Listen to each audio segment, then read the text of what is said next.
Public health centre ते पटकुल में public health centre ते पटकुल में पब्लिक हेल्थ सेंटर ता पुलिस जो कब्जो। अस्सलाम वालेकुम नाज़रीन, जोही तालुके जे ॻोठ पटकुल मोमन जो BHU सेंटर ते डॉक्टर्स जो स्टाफ न हुअण ऐं BHU सेंटर ते पुलिस जे कब्ज़े ख़िलाफ़ ॻोठाणनि जो एहतजाज।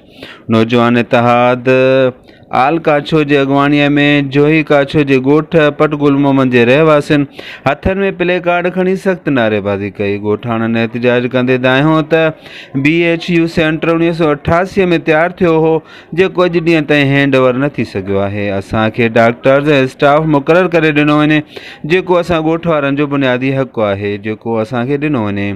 ग़रीब नौजवान इतिहाद जे अॻवान इरफान अली लगारी, मुजीबुर रहमान, कमर अली कमरानी, गुलशेर भुरगड़ी, अली मोहम्मद गशकोरी, सारंग लगारी ऐं ॿियनि मीडिया ॾाढो दाईंदे चयो त DHO दादू जेकॾहिं असांखे डॉक्टर ऐं अमलो मुक़ररु न करे ॾिनो त BHU सेंटर ते बोकसनि जो कब्ज़ो ख़त्म न करायो वियो त उन ख़िलाफ़ प्रेस क्लब दादूअ में सख़्त एहतजाज ऐं धरणो हयो वेंदो। डिस्ट्रिक्ट रिपोर्टर फिदा हुसैन पंहर, निदाय हुसैन दादू।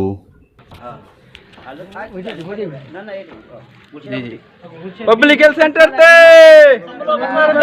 पब्लिक हेल्थ सेंटर ते पटकुलमान से नाजायज उकरण पटकुलमान से नाजायज उकरण पब्लिक हेल्थ से